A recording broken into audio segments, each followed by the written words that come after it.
Sinpo TV kembali hadir bersama saya Shan Abigail dalam Warta Parlemen selama sepekan. DPR gelar rapat paripurna khusus peringati HUT ke-78.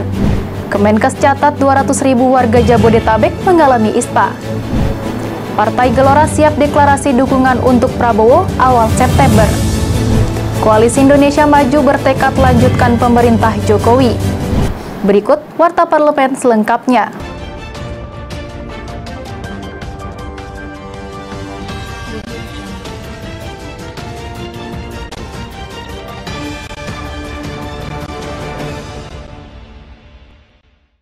DPR RI menyelenggarakan rapat paripurna khusus masa persidangan 1 tahun sidang 2023-2024 di Gedung Parlemen Senayan, Jakarta.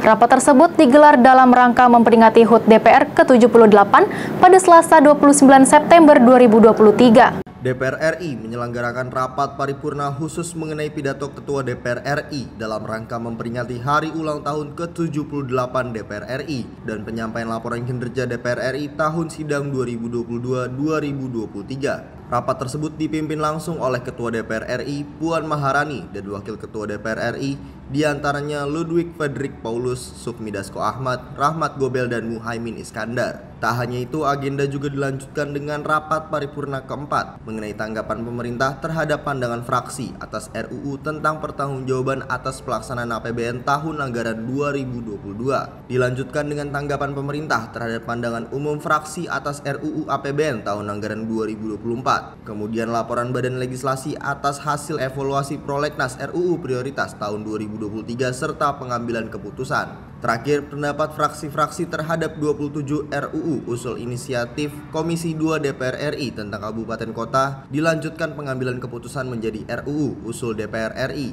Dari Jakarta, tim liputan melaporkan untuk Sinpo TV. DPR RI menanggapi kebijakan baru pemerintah terkait aturan pembelian gas LPG 3 kg yang wajib menggunakan KTP. Anggota Komisi 6 DPR, Herman Khairon, menilai kebijakan itu justru bisa menyulitkan masyarakat. Pemerintah memastikan akan menerapkan aturan pembelian gas LPG 3 kg wajib menggunakan KTP mulai 1 Januari 2024. Kebijakan tersebut bertujuan agar subsidi yang diberikan oleh pemerintah kepada masyarakat dapat tepat sasaran. Menanggapi itu, anggota Komisi 6 DPR, Herman Khairon, menilai kebijakan tersebut justru dapat membatasi dan menyulitkan masyarakat. Dirinya menyarankan kepada pemerintah agar membuat peraturan yang memudahkan masyarakat dalam mengaksesnya, seperti menggunakan sistem teknologi. Ini sebetulnya banyak pola dan cara yang tidak harus semuanya numpuk. Ini ke KTP, ini juga KTP, itu juga KTP. Kadang-kadang masyarakat itu KTP itu disimpan. Gitu. Ketika disimpan hilang, bikin KTP lagi susah prosesnya. Gitu. Nah ini menyulitkan ya. Oleh karenanya ya carilah jalan yang termudah gitu. Bagaimana secara teknologi, secara keilmuan, bagaimana orang-orang yang berilmu dan memiliki teknologi memberikan kemudahan cara dan penyaluran distribusi kepada para penggunanya. Oleh karena itu menurut saya janganlah dipersulit dan kemudian janganlah berubah-ubah. Gunakan sebuah sistem yang ini mapan, karena begitu dirubah lagi keluar lagi tuh uangnya penyalur. Pertamina dalam hari ini, Pertamina akan keluar lagi untuk apa? Untuk melakukan sosialisasi. Pertamina dibebani lagi untuk melakukan pembatasan nantinya. Pertamina dibebani lagi untuk, belum lagi kemudian sistem pembayarannya atau piutangnya nggak dibayar-bayar oleh negara. Dari Jakarta, tim liputan melaporkan untuk Sinpo TV. Menteri Keuangan Republik Indonesia, Sri Mulyani, mengalami kesulitan bicara saat rapat kerja bersama Komisi 11 DPR RI. Sri Mulyani mengaku suaranya hilang karena terkena infeksi saluran pernapasan akut atau ISPA akibat dampak polusi udara. Menteri Keuangan Republik Indonesia, Sri Mulyani, mengaku dirinya terkena infeksi saluran pernapasan akut karena dampak polusi udara. Hal itu disampaikannya saat rapat kerja bersama Komisi 11 DPR RI di Gedung Nusantara 1 Parlemen Senayan, Jakarta. Kala itu pimpinan rapat yakni Ketua Komisi 11 DPR, Kahar Muzakir, meminta Sri Mulyani untuk memaparkan materi Kementerian Keuangan mengenai asumsi makro. Namun Sri Mulyani mengatakan dirinya sedang tidak dapat berbicara karena suaranya yang hilang akibat infeksi saluran pernapasan akut atau ISPA.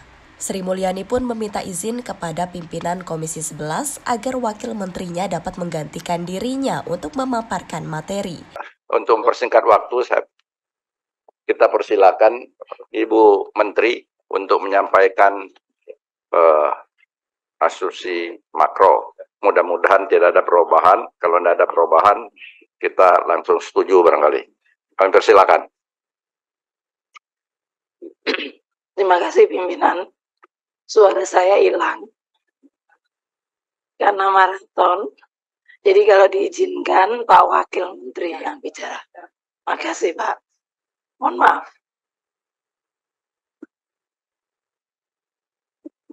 Izin pimpinan.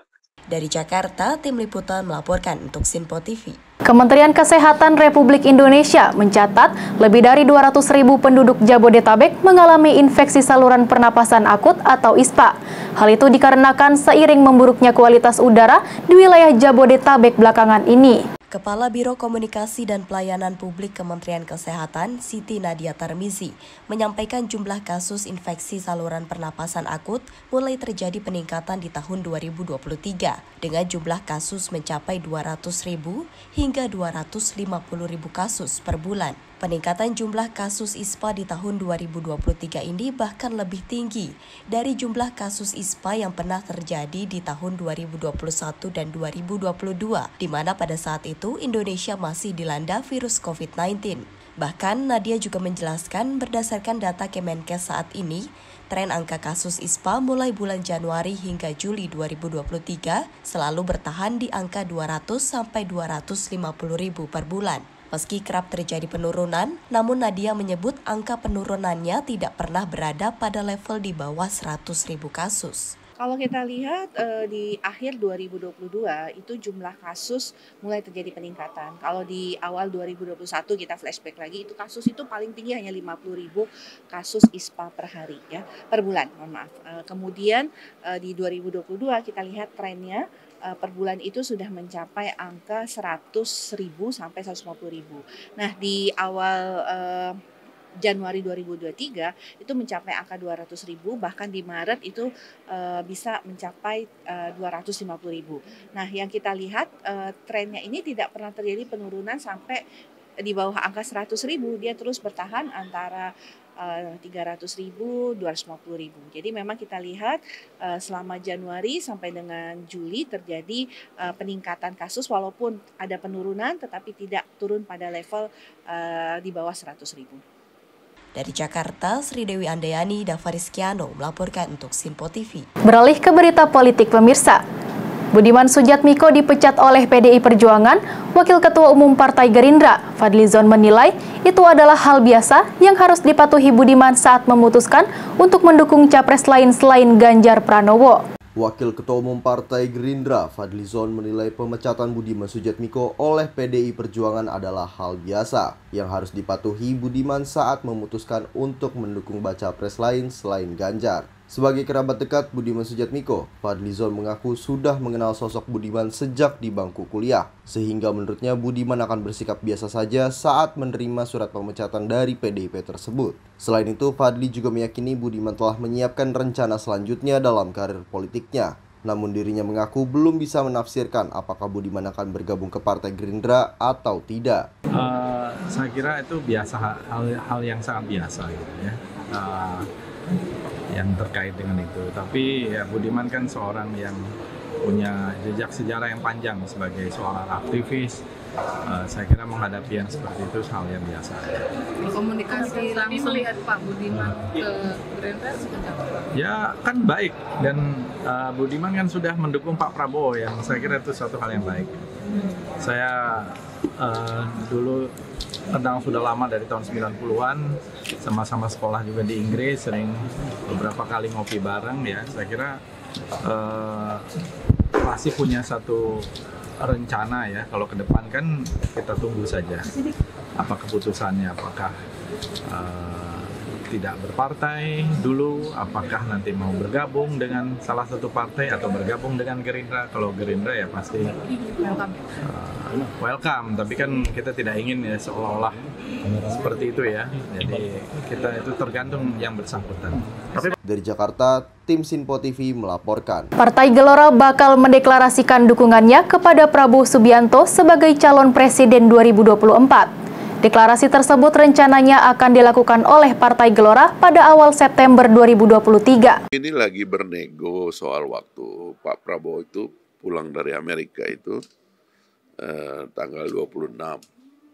Jadi tadinya kami mau langsung di tanggal 27. Tapi ini kita lagi nego, tapi alternatifnya itu cuma 2 ya. Kalau tidak 27 itu tanggal 2 September. Ya, cuma 2 itu. Karena kami juga lagi mendengar itu. Karena juga deklarasinya itu hanya melibatkan cuma 1.000 orang di dalam ruangan. Karena kita sambil ada rapat pengambilan keputusan melibatkan 38 provinsi ya DPW Gelora. Ketua DPP Partai Demokrat Herman Khairon mengungkapkan pengumuman bakal calon presiden mendampingi Anies Baswedan akan diumumkan dalam Rapimnas sekaligus perayaan hari ulang tahun ke-22 Partai Demokrat pada pertengahan September mendatang. Ketua DPP Partai Demokrat Herman Khairon mengungkapkan Partai Demokrat akan menggelar Rapimnas sekaligus perayaan HUT Partai Demokrat ke-22 pada pertengahan September 2023. Disinggung soal pengumuman cawapres akan dilakukan dalam gelaran tersebut. Dirinya justru menilai pengumuman bacawa pres oleh Anies Baswedan justru lebih baik dilakukan pada bulan Agustus ini. Partai Demokrat akan menggelar acara rapat pimpinan nasional sekaligus HUT ke-22 partai pada tanggal 13 hingga 14 September mendatang. Ketua BPOKK Partai Demokrat sekaligus Ketua Panitia Herman Khairon mengatakan acara Rapimnas akan membicarakan hal penting. Apakah acara tersebut akan menjadi momentum baca pres Koalisi Perubahan Persatuan Anies Baswedan mengumumkan cawapresnya? Dirinya justru mendorong pengumuman cawapres segera dilakukan pada bulan ini. Menurutnya pengumuman baca pres yang disegerakan akan menambah potensi kemenangan baca pres KPP Anies Baswedan di kontestasi Pilpres 2024. Tentu kan ini hal-hal yang harus dilakukan lebih awal. Karena sekali lagi saya selalu menyampaikan kalau menghitung terhadap ketersediaan waktu masa kampanye kan hanya 75 hari. Ya, 75 hari tidak cukuplah untuk kita bisa menyapa kurang lebih 204 juta pemilih. Yang ini yang harus dipertimbangkan betul bahwa lebih cepat untuk mengambil keputusan siapa yang nanti mendampingi Mas Anies itu juga akan lebih baik dan akan lebih memiliki perspektif untuk bisa memenangkan pemilu presiden. Momentum HUT Rapimnas HUT ini sudah dibicarakan jauh hari sebelumnya. Artinya direktifnya Ketua Umum Mas AHY sudah meminta sejak jauh-jauh hari sebelumnya. Jadi tidak ada kaitannya. Namun ya untuk deklarasi sebaiknya sih di bulan Agustus ini menurut pembicaraan kami di Demokrat ya akan lebih maju, itu akan lebih baik bagi masa depan pemenangan Koalisi Perubahan ini.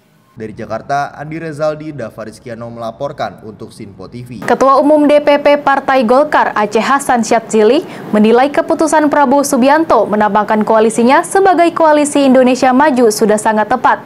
Menurutnya, Koalisi Indonesia Maju dibentuk untuk melanjutkan pemerintahan Presiden Jokowi saat ini. Ketua DPP Partai Golkar Aceh Hasan Syadzili mengatakan penetapan nama Koalisi Indonesia Maju merupakan hal wajar untuk mengidentifikasi diri sebagai pelanjut pemerintahan Presiden Jokowi. Menurutnya, Koalisi Indonesia Maju akan memiliki elektoral yang positif terhadap kemenangan Prabowo. Terlebih banyak keberhasilan dan prestasi yang dimiliki Presiden Jokowi sebagai efek positif di masyarakat. Selain itu, nama Koalisi Indonesia Maju juga sudah disepakati oleh Prabowo Subianto dengan para ketua umum partai pendukungnya sebelum acara ulang tahun Partai Amanat Nasional berlangsung. Yang perlu ditegaskan dari pidatonya Pak Prabowo kemarin adalah bahwa koalisi yang mendukung Pak Prabowo secara tegas menjadi koalisi yang melanjutkan pemerintahan Jokowi. Dan saya kira bagi kami tentu sangat wajar jika kita mengidentifikasi diri sebagai pelanjut pemerintahan Presiden Jokowi, karena kita tahu bahwa banyak keberhasilan dan prestasi yang dimiliki oleh Presiden Jokowi yang memiliki efek positif di mata masyarakat, dan tentu itu pasti akan memiliki efek elektoral terhadap dalam konteks pilpres ya, maupun tentu untuk kepentingan bangsa secara keseluruhan. Jadi saya kira apa yang disampaikan oleh Pak Prabowo kemarin dalam pidato di hari ulang tahun PAN merupakan sesuatu yang sangat tepat ya, bahwa koalisi Indonesia Maju adalah koalisi pelanjut pemerintahan Jokowi. Ya, dan saya yakin dengan ketegasan seperti itu akan memiliki efek elektoral yang positif. Ya, karena kita tahu bahwa approval rating dari pemerintahan Presiden Jokowi saya kira sangat tinggi, dan tentu ini pasti akan memiliki efek elektoral terhadap kemenangan Pak Prabowo. Dari Jakarta, Sri Dewi Andayani, Ahmad Amin melaporkan untuk Sinpo TV. Demikian Warta Parlemen kali ini, saya Shan Abigail dan kru yang bertugas pamit undur diri. Selamat berakhir pekan dan sampai jumpa.